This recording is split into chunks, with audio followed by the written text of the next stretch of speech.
Ginusto mong baguhin siya para mapabuti ang buhay niya. Pero sa ginawa mo, mukhang ito ang dahilan para mapasama siya at maging masama sa iyo. Kakayanin mo bang pakisamahan pa ang isang taong matagal mong pinangakong mamahalin kung ang kapalit naman nito ay paghihirap mo dahil sa maling pagtrato niya sa iyo? Hanggang saan ang kakayanin mo para makisabay sa pagbabago ng taong mahal mo? Si Efren ang bida sa ating kwento ngayon. Paano siya makikisabay sa pagbabago ng taong mahal niya? Makahabol kaya siya? Alamin natin yan sa mga kwento ng pag-ibig, buhay at pag-asa dito sa Barangay Love Stories. Dear Papa Dudut, ako po si Efren, 33 years old na. Magandang araw nga po pala sa inyo at pagpasensyahan nyo na po, itong sulat ko ay hindi masyadong maintindihan ang pagkakasulat. Nanginginig kasi ang kamay ko habang ginagawa ko ito. Nasa proseso pa kasi ako ng pag-aaral ng pagsusulat kaya sana ay habaan nyo po ang inyong pasensya. Hindi po kasi ako nakapag-aral tulad ng iba kasi maaga akong naulila sa mga magulang.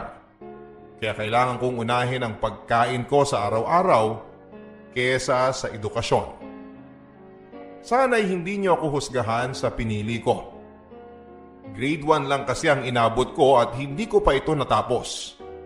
Nakailang buwan lang ako noon bago ko itinigil mula noong parehong nawala ang inay at itay ko. Marami na akong pinagdaanan sa buhay. Naranasan kong matulog sa mga kariton sa palengke. Mga tulog na mababaw lang kasi kailangan kong maramdaman kung paparating na ang may-ari ng kariton na ito. Minsan kasi naranasan ko yung bugbugin ako kasi naabutan akong natutulog sa kariton nila. Walang laban ang batang katawan ko noon. Kaya nagdobling ingat ako sa mga lugar na pinagtutulugan ko. Meron din namang mga lilong akong tinatakbuhan sa looban ng mga palengkeng pinupuntahan ko at doon ay nagpapalipas ako ng gabi. Hindi rin ligtas dito, Papa Dudut, kasi kung may maliit kang perang hawak ay paniguradong kukunin ng mga masasamang tao doon. Akala ko nga noon ay magiging palaboy na lang ako habang buhay at tanging sa basura aasa sa pagkain.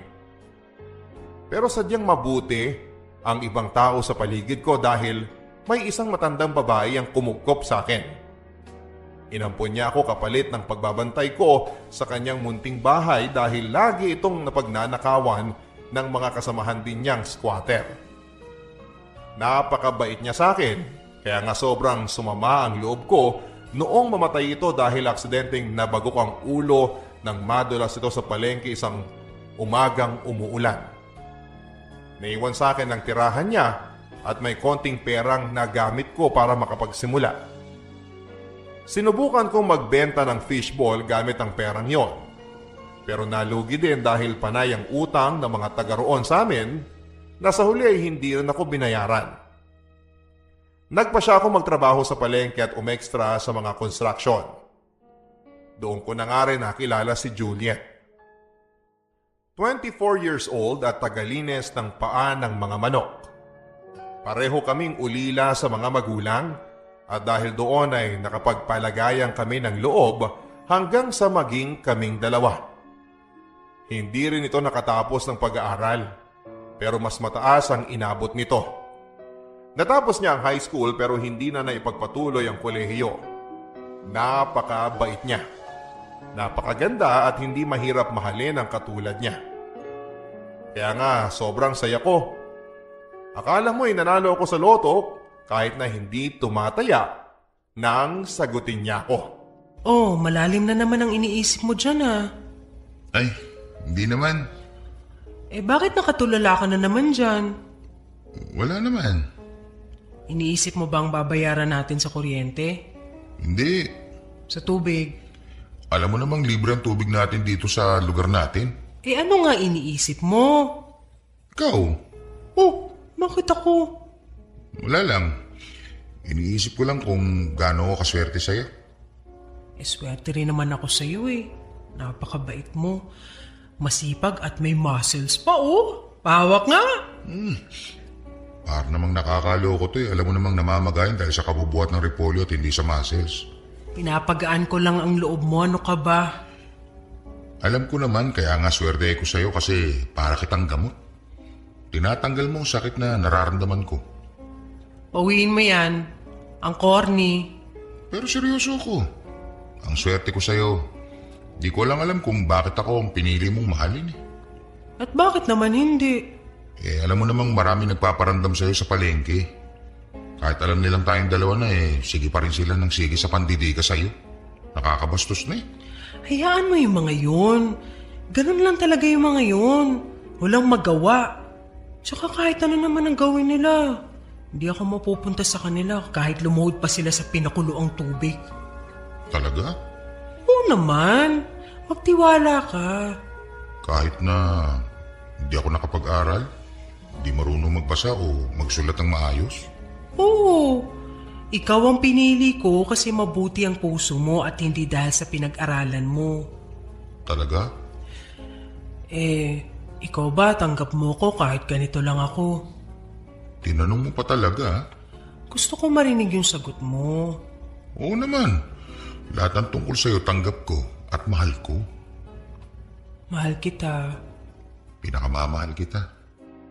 Sa mga ganitong klaseng pag-uusap ay mas lalo akong nabubuhayan ng loob para ipagpatuloy ang pagising ko sa pang-araw-araw. Para maiparamdam kay Juliet kung gaano ko siya kamahal. Nag-live-in na nga kami noong unang 3 buwan ng relasyon namin kasi gusto ko na siyang makasama sa iisang bubong. Yung mapagsilbihan siya sa araw-araw mula pagising niya sa umaga hanggang sa pag-uwi niya galing trabaho. At syempre, ang makatabi siya sa iisang kama at sabay kaming mananaginip sa magandang buhay. Wala na akong ibang nakikitang babaeng gusto kong makasama kundi siya lamang. Kaya nga sobrang takot ako sa tuwing may ibang lumalapit sa kanya. Lalo na kapag alam kong mas higit ang mga ito kaysa sa akin. Mula sa itsura hanggang sa laman ng utak. Pero sa tuwing sinasabi niya sa akin na wala lang ang mga yon at ako ang mahal niya ay nawawala kahit papaano ang takot ko. At para nga mawala ang pangamba ko ay umalis si Juliet sa palengke at naghanap ng iba pang trabaho. Sa kabutihang palad ay natanggap siya sa isang lumang bentahan ng mga damit na pagmamay-ari ng isang Bombay. Puro babae ang mga kasamahan niya at doon ay medyo napanatag naman ako.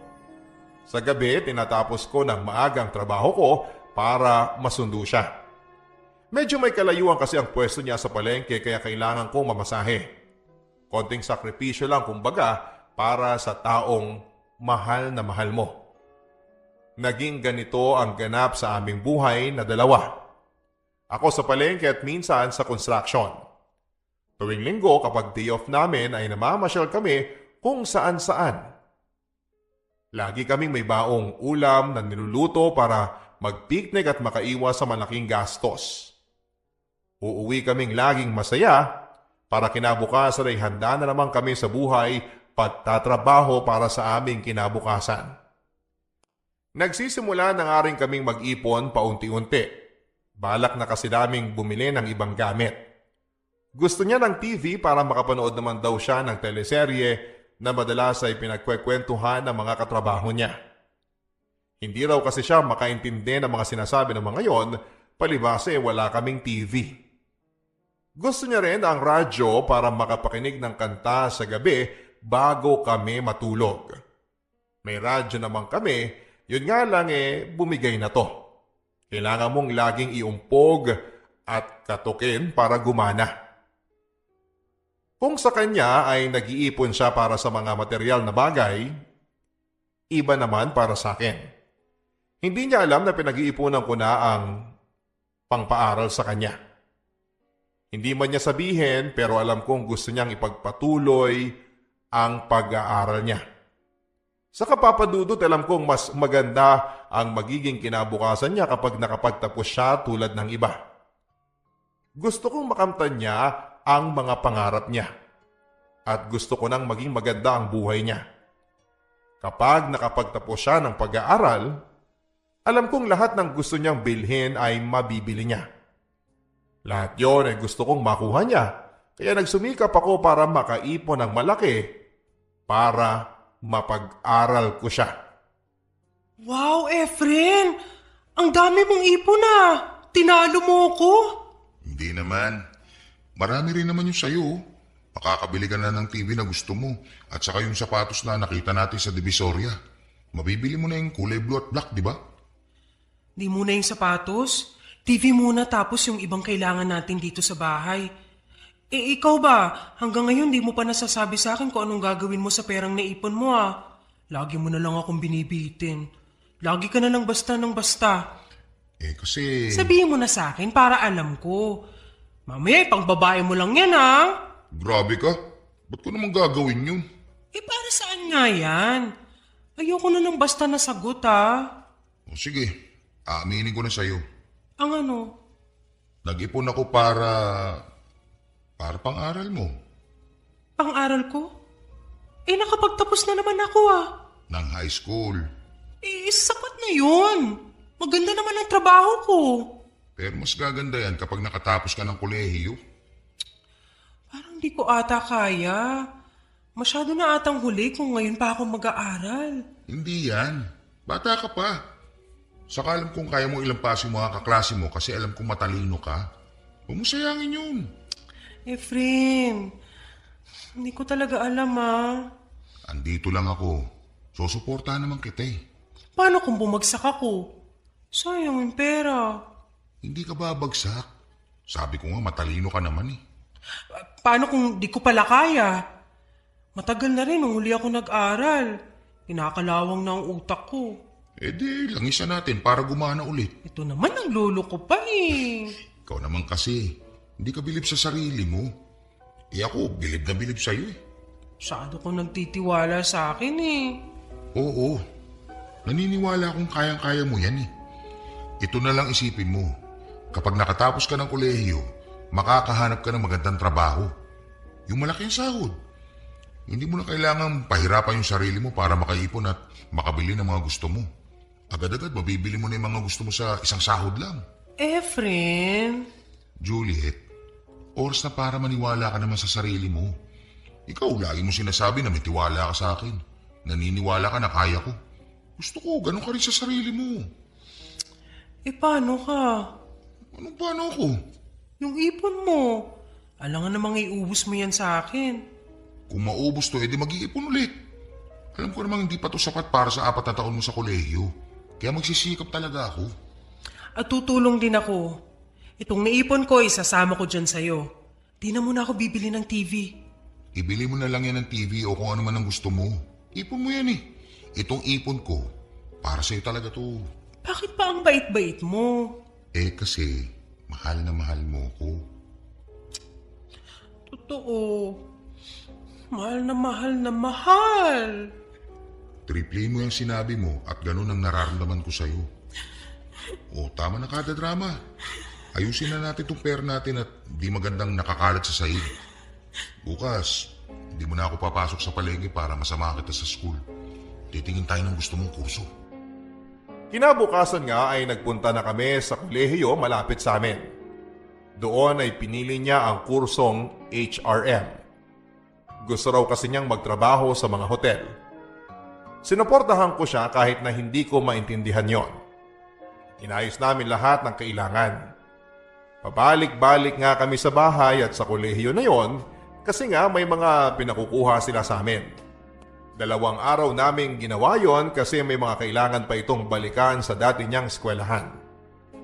Halos siya na nga ang nakikipag-usap at pumipirma sa lahat kasi wala akong maitulong kundi ang mag-abot lamang ng pera. Wala kasi akong maintindihan sa mga pinag-uusapan at proseso nila. Nang matapos na ang kanyang enrollment ay nagpunta na kami sa Divisoria para bumili ng gamit niya. Simpleng mga notebook lang at ballpen. Saka na raw bibili ng iba kung may sabihin ang guro niya. Nakita ko ang tuwa at kasabikan niya, Kaya naman masayang masaya ako. Tama ang desisyon kong mag-ipon para sa kanyang pag-aaral kasi alam kong ito ang magpapasaya sa kanya. Noong nagsimula na siyang pumasok ay nakita ko ang kaba nito. Hinatid ko ito pero hindi na kasi ako pwedeng pumasok pa. Hanggang gate ko lang siya na ihahatid. Pinalakas ko ang loob niya at hinawakan ang namamawi sa lamig ng kanyang kamay. Inalikan ko ito sa noo at sinabi na kaya niya yon. Habang naglalakad ito papalayo sa akin ay hindi ko maiwasang maluha sa tuwa kasi sa wakas ay matutupad na niya ang pangarap niya. Konting panahon na lang ang kailangan. Pag-uwi niya ng bahay ay panay ang kwento nito sa mga nangyari sa school. Tuwang-tuwa naman akong nakikinig. Para akong magulang na masaya sa narating ng kanyang anak. Maaga nga kaming natulog dahil maaga ang kanyang pasok sa trabaho. Mabuti na nga lang at pinayagan siya ng kanyang trabaho na kalahating araw lang ang pasok para makapunta pa sa eskwelahan. Mas malitang sahod siyempre, pero ayos lang. Ang sabi ko nga sa kanya, huwag na niyang problemahin ang pera kasi nandito naman ako. Magsisikap ako. Marami na akong nakitang racket na kaya ko. Hindi ko palalagpasin lahat ng yon, masiguro lang na hindi siya mahinto sa kanyang pag-aaral. Nung tumagal ay nasanay na kami sa schedule naming dalawa. Madalas ay wala na itong oras para sa akin at naiintindihan ko yon dahil nag-aaral ito at nagtatrabaho. Kaya naman inuunawa ko lang siya kung sakaling mas gugustuhin niyang matulog kaagad pagkarating sa bahay. Ako na nga rin ang nagtatrabaho sa bahay para hindi na ito mamroblema pa. Humihingi ito ng pasensya sa akin at sinasabing babawi siya. Pero sabi ko ay okay lang yon. Ang problemahin niya ay ang pag-aaral niya. Maraming nagbago sa aming dalawa. Unti-unti, una ang oras, pangalawa, lahat. Lahat-lahat nga ay nagbago. Pati na rin ang pagtrato niya sa akin. Hindi ko inaasahan na sa pagpasok niya sa eskwela ay magiging dahilan yon para magbago ang ugali niya at mabago ang pakikitungo niya sa akin. Hindi ko alam kung dahil ba sa sobrang dami niyang ginagawa sa eskwela kaya madalas ay umiinit ang ulo niya sa akin. Sa umaga pagkagising ay nakasimangot na ito, hinahanap ka agad ang pagkain niya. Nagagalit ka agad kung hindi ko pa naiahin. Lagi akong kinakabahan sa tuwing nagsasalubong na ang kanyang mga kilay kasi alam kong may mali na naman akong nagawa o hindi ako nakagawa. Hanggang sa pag-uwi nito mula sa eskwela ay ganun pa rin ang pakikitungo niya sa akin. May mga araw na bigla na lang ako nitong sisigawan kapag tinatanong ako nito kung kumusta na ang araw niya. Minsan ay hindi na lang ako nito pinapansin at dediretso na lang sa kwarto para mag-cellphone. Hindi na lamang ako nagsasalita, Papa Dudut. Siguro talagang pagod lang siya sa araw niya at ayaw niyang magpaistorbo. Lahat din naman kasi ng tao kapag napapagod, nag-iiba ang ugali. Iyon ang madalas na isinisiksik ko sa utak ko. Uy Juliet, andyan ka na pala. Sandali ha. Ilalagay ko lang sa mangkok tong sabaw para makakain ka na. Wag na, hindi ako gutom. Pwede ba namang di ka magutom? Pagod ka galing sa trabaho mo at eskwela. Baka nga yung mga bulate mo sa tiyan sobrang sexy na dahil sa gutom. Wala akong oras makipagbiroan sa'yo, Efren. Pagod ako. Teka, sorry na. Gusto ko lang naman paganin ng loob mo Alam ko naman pagod ka talaga at ito lang ang naisip kong parang para mawala kahit paano yung pagod mo. Gusto mo ba talaga mawala ang pagod ko? Oo naman. Gusto mo, masayahin kita mamaya pagkatapos kumain basta hintay mo lang ako matapos maghugas ng plato at maglinis dito sa kusina para diretso tulog na rin tayo. So gusto mong puyatin pa ako, ganon? Kakahintay sa'yo, ganon? Hindi naman. Sorry Juliet. Hindi ko na rin alam kung paano mawawala ang pagod mo. Kailangan ko ng pera. Para saan? May project ako sa school. Kailangan ko bumili nun. Ano bang project yun? Alam mo, di mo rin naman maiintindihan kahit sabihin ko sa'yo kung ano yun Susubukan ko na maintindihan. Di ka nga nakapag-aral. Paano sinasabi mo na maiintindihan mo? Tama ka. Magkano ba yung kailangan mo? 2,000. Pwede na yun. Ako na lang mag-aabono kung may kulang. Sige, titignan ko sa pitaka ko kung meron. Kung wala, pwede bang sa susunod na araw na lang, didiskarte mo na ako para... Ay nako! Gusto mo ako mag-aral, tapos kapag may kailangan sa school, hindi mo naman pala maibigay. Eh di sana di mo na lang ako pinag-aaral. Hindi naman sa ganun, Juliet. Pangako ka na ibibigay mo lahat, pero 2,000 lang, di mo pa maibigay? Teka, meron nata sa pitaka ko.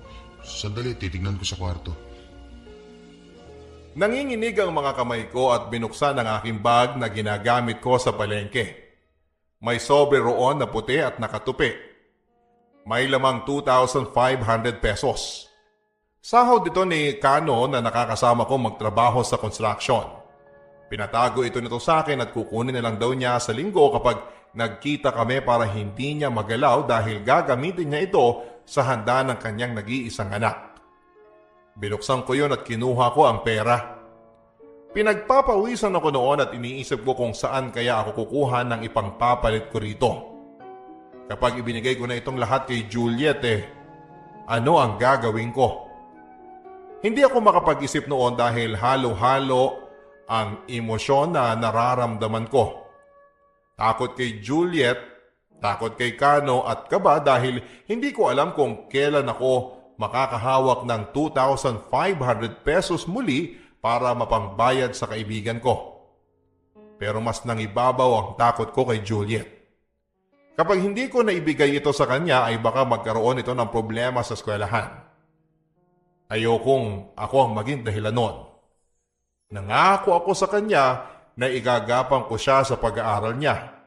Ayokong madismaya ito at maisipang itigil na ang kanyang pag-aaral. Lumabas ako ng kwarto at nakita kong kumakain na si Juliet. Ngumiti ako para itago ang kaba sa mukha ko. Inabot ko sa kanya ang 2,500 pesos. Ang sabi ko yung 500 ay idadagdag na niya kung sakaling may kulang pa. Natuwa ito at niyakap ako. Tumuloy ito sa pagkain na hindi man lang ako inaya na sabayan siya. Nang matapos siya ay saka ko iniligpit ang pinagkainan niya habang siya ay dumiretso na sa kwarto para magpahinga raw. Naiwan ako sa kusina na nag-aayos. Hindi na rin ako makakain noon dahil nawala na ako ng gana sa kakaisip kung paano ko sasabihin kay Kano ang nagawa ko. Kinabukasan ay maaga ako nagtungo sa palengke para rumakit. Nananalangin na sana bago umabot ang linggo ay mabuo ko ang 2,000 na utang ko pero nang sumapit na ang araw na magkikita kami ni Kano ay nakayuko na lamang ako na sinabi sa kanya ang mga nagawa ko. Napailing ito at iniwan ako. Alam kong dismayado at galit siya dahil kailangan niya ng pera para sa anak niya. Hindi niya tinanggap ang 1,000 na pinagtrabahuhan kong ipunin. Sobrang sama ng loob ko sa nagawa ko. Pero anong magagawa kong iba? Gusto ko lang namang mapasaya si Juliet at ayokong nagagalit siya sa akin. Habang naglalakad ako pa uwi noon ay nagulat na lamang ako nang makita kong sumabay sa akin si Kano.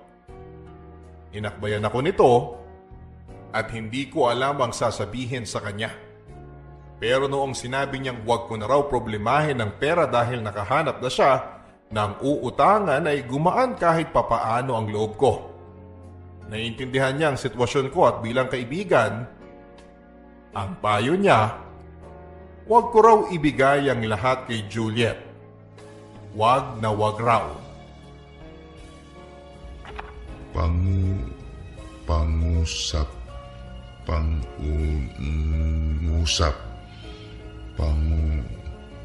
Ay, ang hirap naman ito. Ito na lang pandiwa. Tama kaya? Parang di naman ganito yung pagkakasabi ni Kanu kanina. Pandiwa. Ayun, mukhang tama.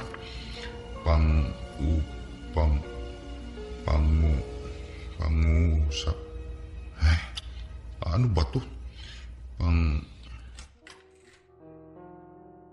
Ano yung nagawa mo dyan sa libro ko? Wala. Wala, Juliet. Tinitingnan ko lang yung pictures. Pictures? Tsaka wala namang matinong pictures dyan. Gusto mo ng pictures? Bumili ka ng magazine dyan sa kanto. Ano nga yan? Juliet, Ano? pwede bang turuan mo ako magbasa? Para saan? Wala naman. Gusto ko lang matuto. Ay naku, hindi ako teacher para turuan ka. Hindi mo naman kailangan maging teacher para maturuan ako magbasa eh. Ano ba naman, Efren? Sumali ka na lang kaya dun sa may daycare tuwing umaga. Doon ang ka-level ng utak mo, wag sa akin. Oo nga eh. Pero nahihiya naman akong pumunta doon para matuto lang. Kahit ikaw na lang, kahit konti lang, yung hindi ka mahihirapan na ituro sa akin. Sana. Umilit ka dyan, upo ako. O yan, kaya mo bang basahin yan? Hindi eh. Pangungusap. Yan ang tamang basa dyan. Pangungusap? Kailangan talaga ulitin. Oh, basahin mo to. Pangguri. Pang-uri! Ano ba? Sorry, akala ko magkasama yung G at U eh. Ito, basahin mo. Pangatnig! Ano ba yan? Nakakawalang pasensya ka na magturuan eh. Tanggapin mo na lang kasi. Kinakalawang na yung utak mo bago pa man gamitin. Grade 1 ang inabot mo. Hanggang dyan lang kaya mo, huwag mo na ipilit na tataas ka pa dyan, pwede ba? Kakabala eh, imbis na ginagawa ko na lang yung assignment ko ngayon eh. Nandito ako, tinuturuan ka. Sorry, Juliet ah. Gusto ko lang namang matuto eh. O yung mga binasa mo, pang-uri, pangungusap, pangatnig. Alam mo ba kung ano ibig sabihin ng mga yan pagkatapos mong basahin? Hindi eh. Bakit kailangan mo pang aralin kung paano basahin yan kung di mo rin naman pala maiintindihan, Aber? Sige. Sige, matulog ka na. Ayusin ko na lang muna yung kusina. Good! Akin na yung libro ko. Masira mo pa yan. Gastos na naman. Hindi niya alam kung paano ako nadurog sa mga salita niya, Papa Dudut. Sobrang sakit ang naramdaman ko. Sobrang sakit na sa kanya pa nanggaling ang lahat ng yon. Alam ko namang wala akong pinag-aralan at tanggap ko yon. Pero yung ipamukha mo pa sa akin mismo yon ay sobrang hapdi na sa puso ko. At dahil doon ay hindi ako nakatulog. Nasa kusina lamang ako noon at nakaupo, pinagmamasda ng mesa. Pinupunasan agad-agad kapag nabasa na ito dahil sa mga luha ko. Hindi muna ako papasok ng kwarto hanggat hindi tumitigil ang pagluha ko. Ayaw kong makita niya na ganon ang kalagayan ko. Mahina at walang kalaban-laban. Sinikap kong pagaanin ang loob ko para mawalan yung lungkot pero inabot na ako ng madaling araw pero wala pa rin.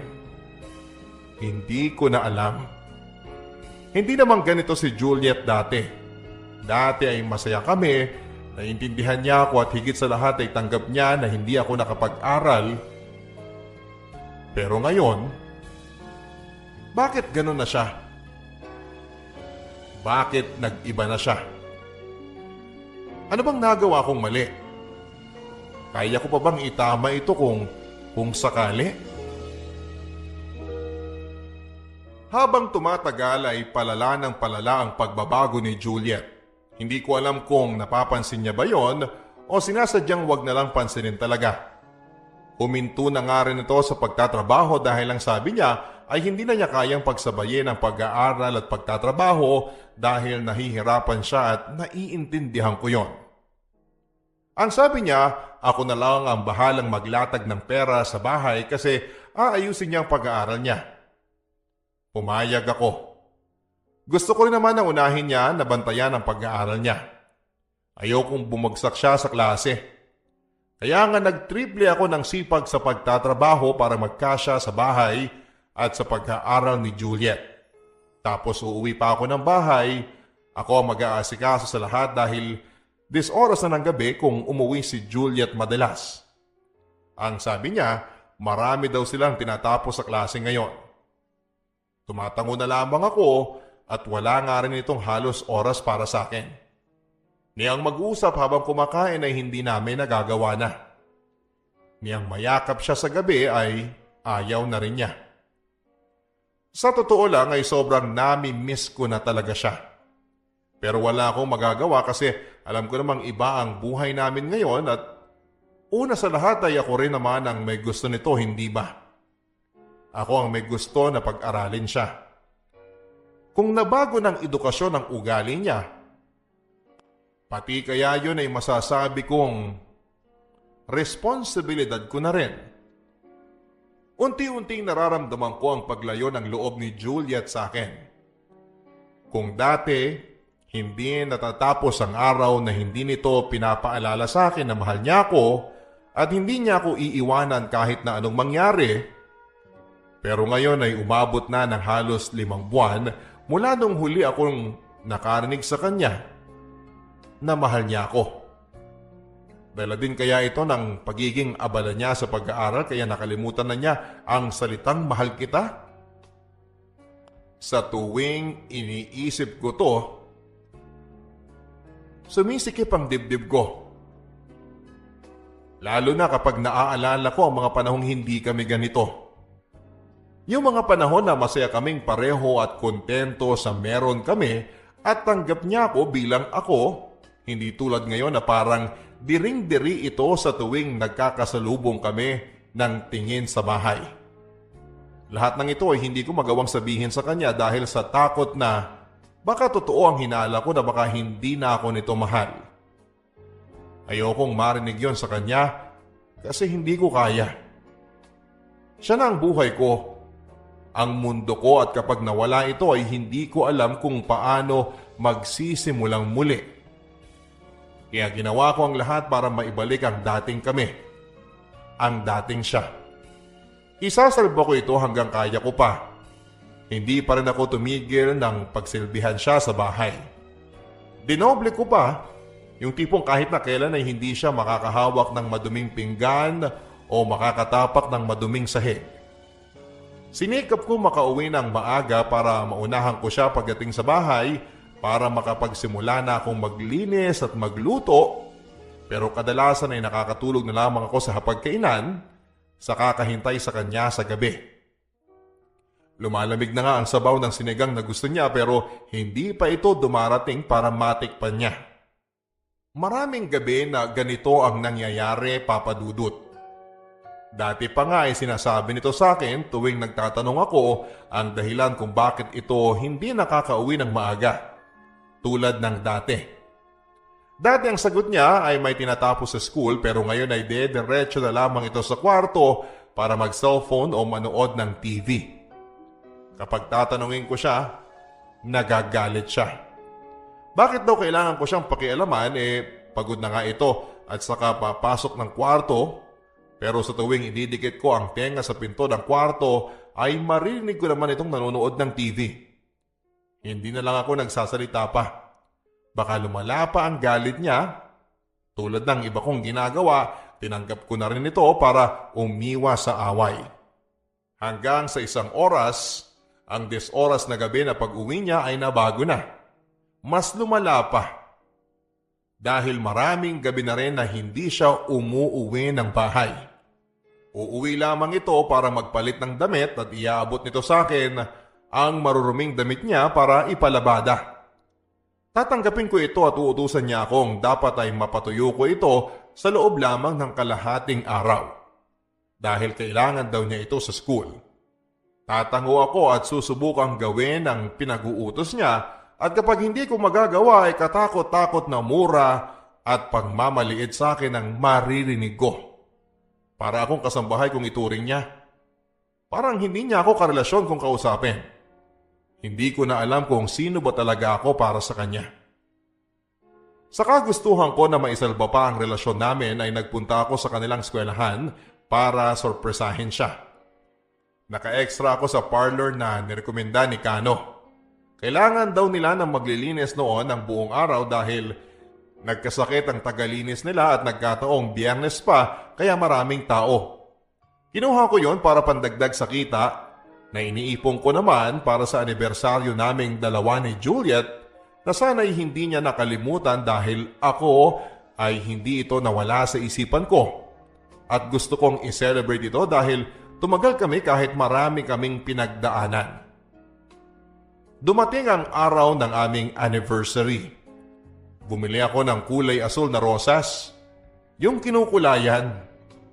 Natuwa kasi ako rito at baka sakaling matuwa din si Juliet. 5 rosas lang ang nabili ko noon at pinalagyan ko pa ng dahon at pinabalot ng makulay na pambalot. Bumili din ako ng maliit na teddy bear sa Divisoria. Yung teddy bear na may hawak na puso. Medyo may katigasan pero pwede na.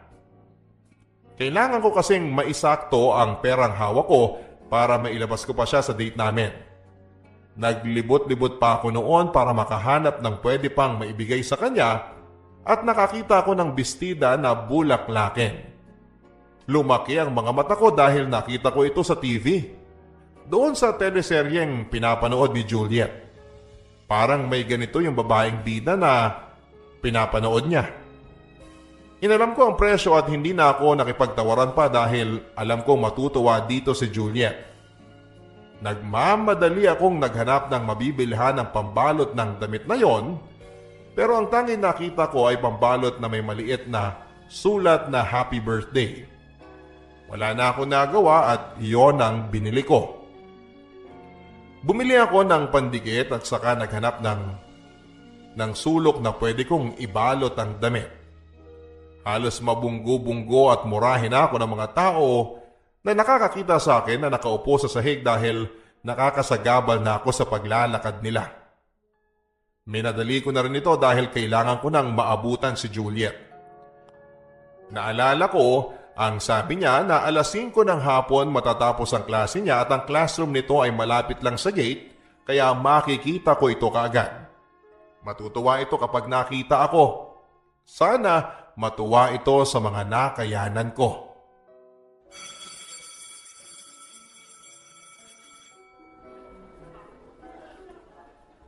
Juliet, Anong ginagawa mo dito?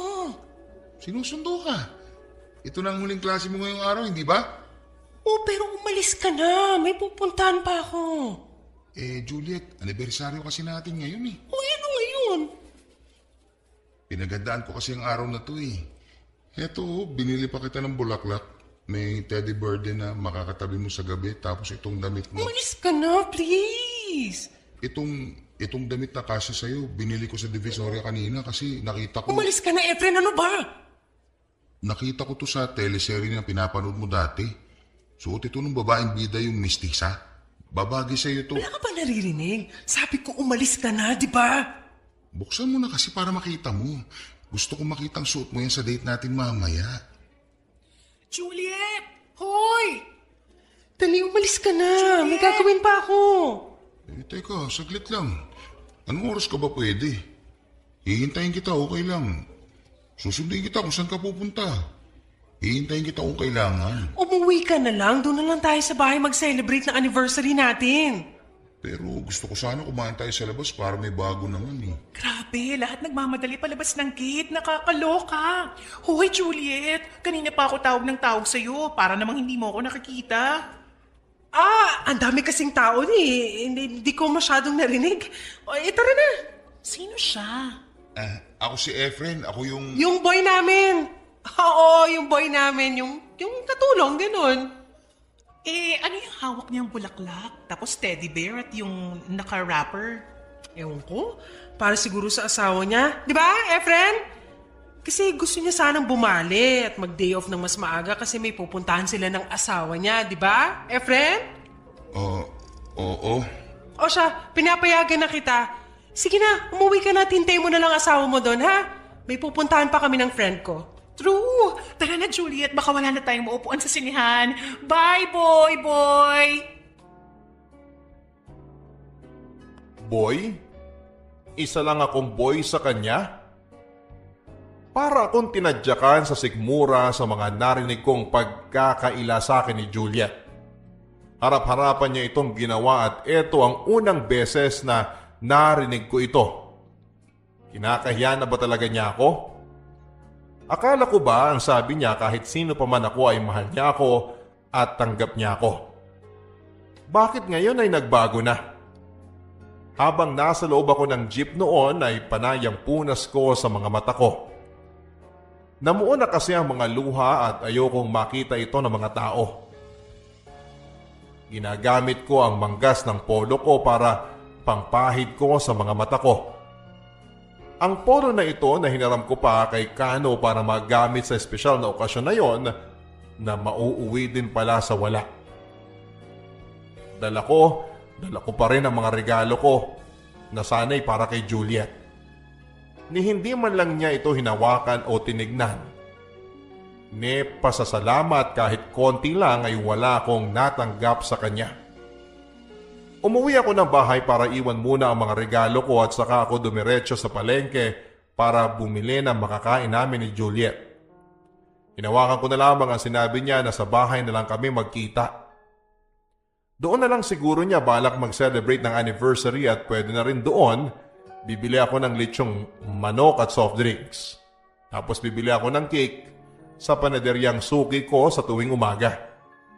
May mga bilog na cake na nakadisplay doon. Bago magdilim ay kailangan kong mahihanda na ang lahat ng kailangan para yun na agad ang maabutan ni Juliet sa pag-uwi niya.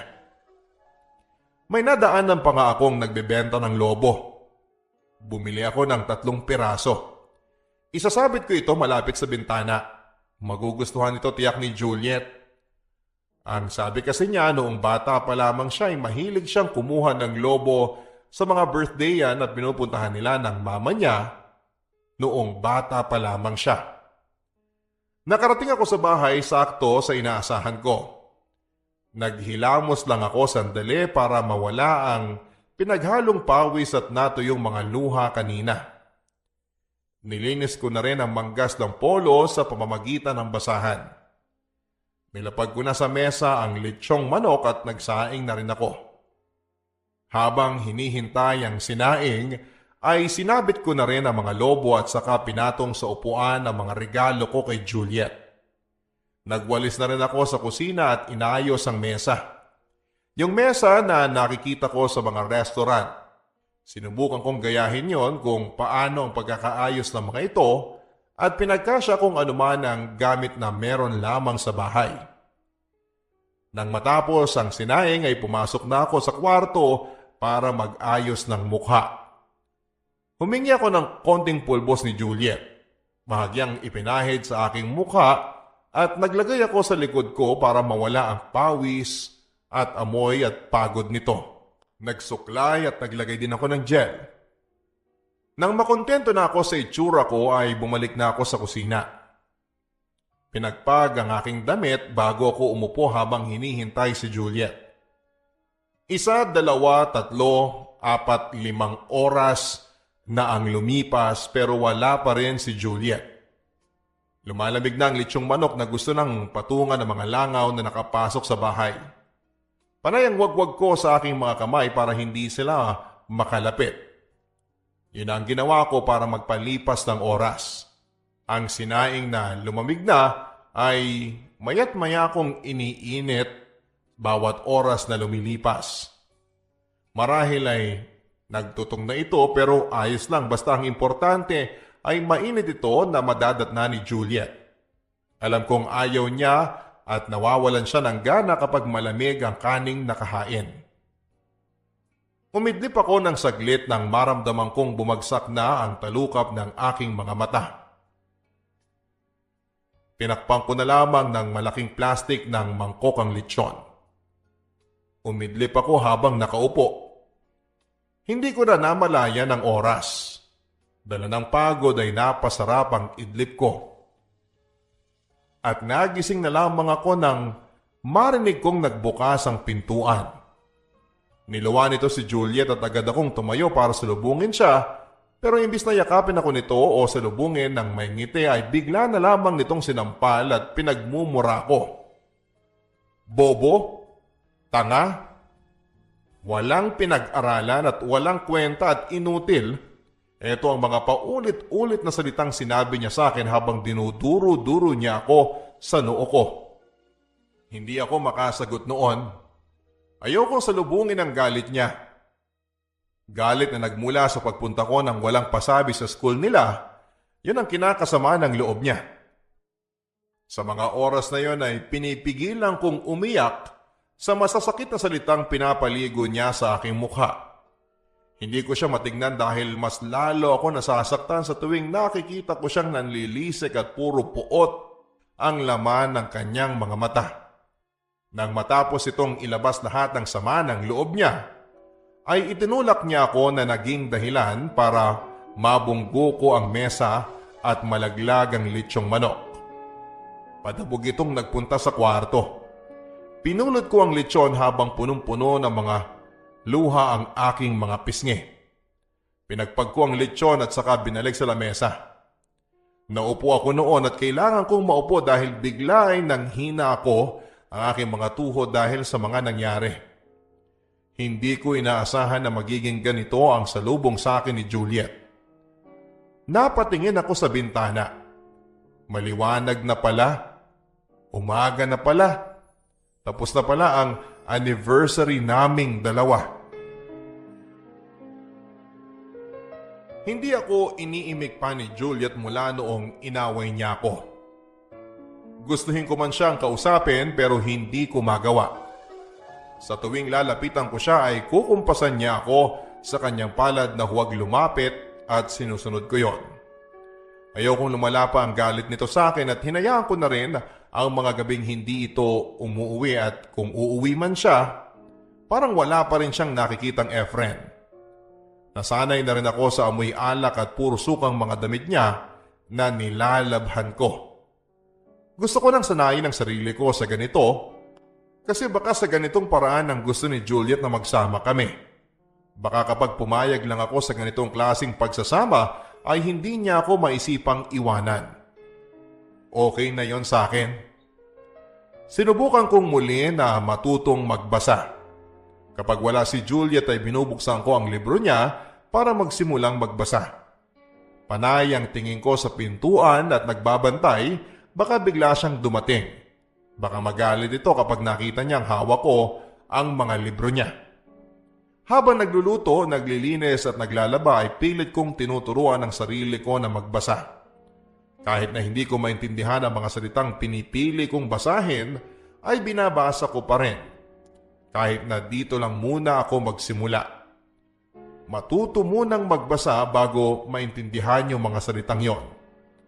Baka kasi kapag natuto na ako magbasa, hindi na ako hahamakin at lalaitin pa ni Juliet. Baka sakali kapag marunong na ako magbasa, ay babalik na yung dati naming samahan tapos mamahalin na niya ako ulit at hindi na niya ako ikakahiya sa mga kaibigan niya. Pwede na niya akong ipagmalaki. Gusto ko talagang mangyari yon, Papa Dudut. Yung mahalin niya ako ulit at tanggapin. Kapag naiisip ko yon ay ginaganahan akong matutong magbasa.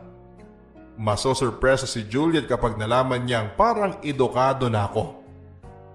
Sana nga talaga matuwa siya. Para malaman ko kung tama ang ginagawa kong pagbabasa ay nagpaturo ako kay Kano. Gusto kong pakinggan niya ako habang nagbabasa para maitama niya ang mali ko. Dinampot ko ang librong hindi ginagamit ni Juliet.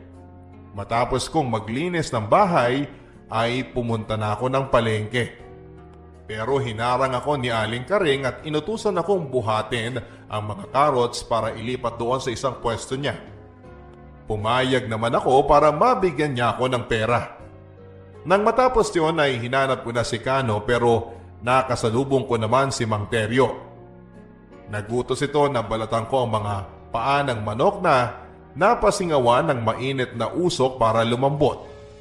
Alam ko matatagalan ako noon pero wala akong magawa dahil trabaho yon. Nilapag ko muna ang libro sa gilid at nagsimula na. Sa pagmamadali ko ay hindi ko namalayang natalsikan na pala ng libro ni Juliet. Nang matapos ako, agad ko itong pinagpag para hindi kumalat ang mga talsik ng dumi. Matapos kong kunin ang bayad sa akin ay tumakbo na ako para hanapin si Kano at nakita ko nga na nakaupo ito habang nakikipagkwentuhan sa isang tindahan ng matandang babae. Nagsosoft drinks pa ito habang panay ang hagalpak. Kano? Oh, paring Efren! Tagal mong di nagpakita. Musta na? Naging abala lang sa bahay. Pasensya na pare. Kailangan magbantay ng bahay. Eh, si Juliet. Di ba niya magawa? Naku, ayaw ko na siyang istorbuhin pa. Alam kong abala din siya sa pag-aaral. Sa pag-aaral nga ba talaga? Oo naman. Makikita ko naman yun eh.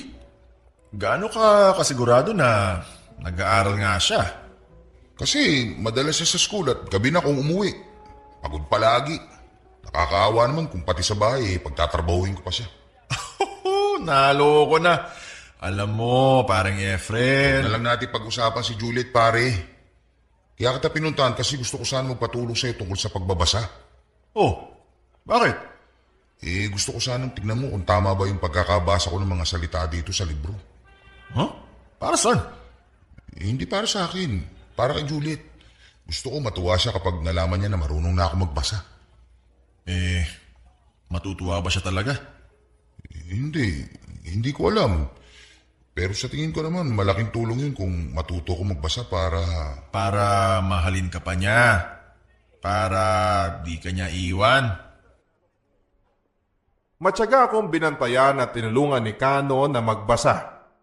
Kahit siya man daw ay hindi rin maintindihan ang mga binabasa namin. Grade 6 naman ang itinapos ni Kano pero marunong na itong magbasa. Siguro ay inabot kami ng 2 oras sa pag-aaral. Kung hindi lang may nagutos kay Kano ay hindi pa sana namin tatapusin yon. Gusto niyang matuto na akong magbasa. Mukhang nakakaramdam ito sa pinagdadaanan ko. Binalikan ko isa-isa ang mga naituro niyang tama sa akin at pagkatapos noon ay umuwi na ako. Nagmamadali at kailangan ko palang magsaing at magluto. May kangkong pa naman sa bahay at may bagoong. Ipiprito ko na lamang ang natitirang tuyo at ilalaga ang kangkong. Lakad takbo ang ginawa ko, makaabot lamang sa bahay. Nang makarating na ako sa bungad ng bahay ay hingal na hingal pa akong huminto. Nang makabawi na ako ng lakas ay nilabas ko na ang susi ko pero nagulat ako nang malamang bukas na pala ang pintuan. Binuksan ko yon at doon ay nakita ko si Juliet na nakakunot noo. Saan ka galing? Diyan lang sa palengke. Nagbuhat ng carrots at nagbalat ng paa ng mga manok tapos pinuntahan ko. Kanina pa ako nandito? Ngayon ka lang talaga uuwi? Mag-aalas 6 pa lang naman ng gabi ah. Gabing-gabi na yan para sa akin. Gutom na ako. Saan yung pagkain? Ay, oo, mabilis lang to. Sandali lang. Magluluto ko ng tuyo at kangkong. Magsasaing. Pero kung gusto mo, isasangan ko na lang yung kaning lamig dyan. Ayoko ng kangkong, ayoko ng tuyo, ayoko ng kaning lamig. Ano ba? Saan ka nagpupunta imbes na mamalengke na lang ang ginawa mo? Kakasira ng araw. Ano bang gusto mong pagkain? Kukuha ko ngayon din. Hintayin mo ako. Magtimpla ka muna ng kape o kaya... Gusto ko ng manok at mainit na kanin. Lumabas ka na at bumili ka. Ngayon na! Oo, Juliet. Teka, bumalik ka dito. Bakit nasa iyo yung libro ko? Hiniram ko lang kasi ano... Kasi ano? Gusto ko lang naman matuto magbasa, Juliet. Hindi mo naman ginagamit yung librong yun eh. Sa tingin mo talaga matututo ka pa? Mapuro ng utak mo eh. May edad ka na. Wala nang panglangis sa utak mo, hoy. May mga natutunan naman akong basahin. Tinuruan nga ako ni Kano kung tama yung mga nabasa ko. Nagpaturo ka pa talaga sa katulad mong walang tinapos. Grade 6 tinapos niya. Hala, sinagot mo pa talaga yan? Totoo naman kasi, Juliet. Wala akong pakialam sa inyong dalawa ng kaibigan mong bobo na katulad mo. Bahala ako anong gagawin mo sa buhay mo. Basta wag mo lang pakialaman ng mga gamit ko. Kapal ang mukha nito. Gustong matuto magbasa. Saan mo naman gagamitin yung pagbabasa mo? Sa pagbubuhat sa palengke? Hindi. Yun naman pala eh. Di wag mo nang pilitin ang sarili mo matuto magbasa. Papahirapan mo pa sarili mo. Imbis na mag-focus ka na lang sa pagtatrabaho sa palengke at pag-aayos dito sa bahay kung ano-anong iniisip mong gawing matanda ka. Ewan ko sa'yo. Bigyan mo na lang ako ng 500 dyan. Sa labas na lang ako kakain, ayokong kasabay ka. Madedemonyo ako sa'yo eh. 300 lang meron sa akin, Juliet. Okay na yan. Utak ka pang 200 sa akin, ha? Ibigay mo sa akin bukas bago ako pumasok.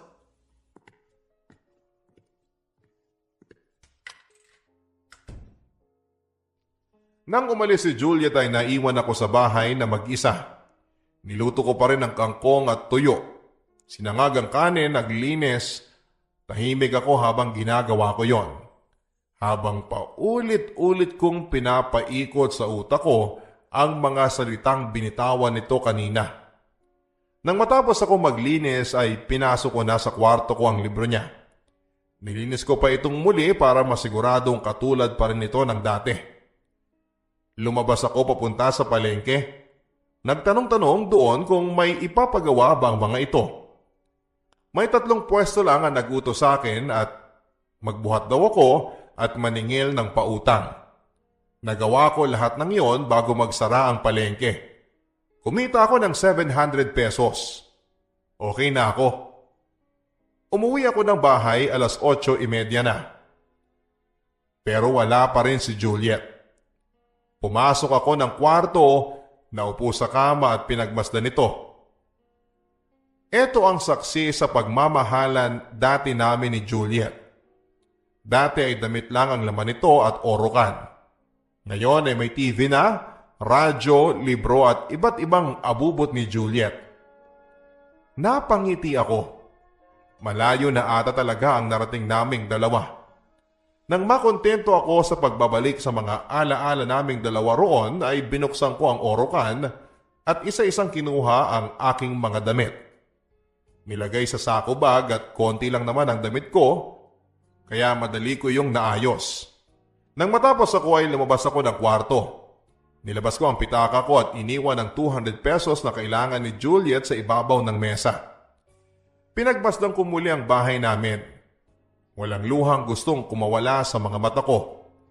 Hindi ko rin alam kung bakit.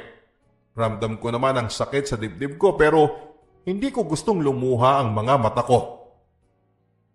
Lumapit na ako sa pintuan habang bitbit ang sako bag.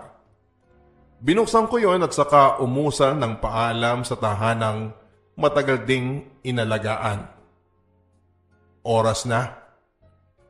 Oras na para magpaalam sa bahay, sa mga alaala sa minsang naging saya, sa lungkot sa dating pagmamahalan, sa aming dalawa, kay Juliet at oras na para magpaalam at oras na para mangako sa sarili ko na huwag nang lilingunin pa ang mga bagay na minsan nagpasaya sa iyo pero ngayon ay unti-unting dumudurog sa puso mo. Ang inyong kapuso at kabarangay, Efren. Ikaw kabarangay, tulad ni Efren, kaya mo nga rin bang magpaalam sa mundo mo? Sa taong ginawa mong buhay? Sa taong akala mo ay mamahalin mo habang buhay? O baka naman katulad ka ng iba na umaasa na baka sakaling bumalik siya sa dati o bumalik kayo sa dati kaya hanggang ngayon, andiyan ka pa rin at umaasang darating ang araw na yon. Pero paano kung hindi na? Paano kung ang pagbabago niya ay permanente na? Hahabol ka pa ba sa kanya? O hahayaan na siyang makalayo kung saan man siyang direksyon ihangin ng kanyang pagbabago? Ikaw, ano ang desisyon mo? Hanggang sa muli mga kapuso, ako po ang inyong Mr. Lobster.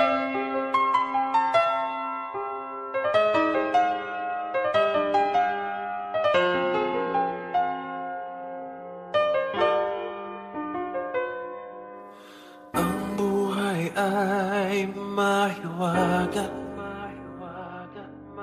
laging may lungkot at saya. Sa Papa Dudut Stories, laging may karamay ka.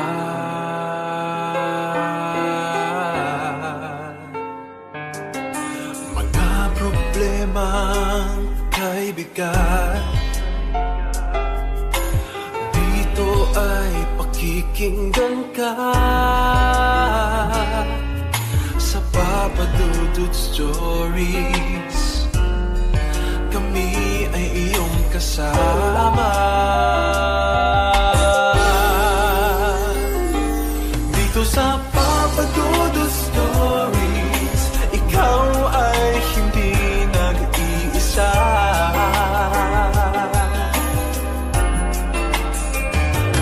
Dito sa Papa Dudut Stories, may nagmamahal sa'yo.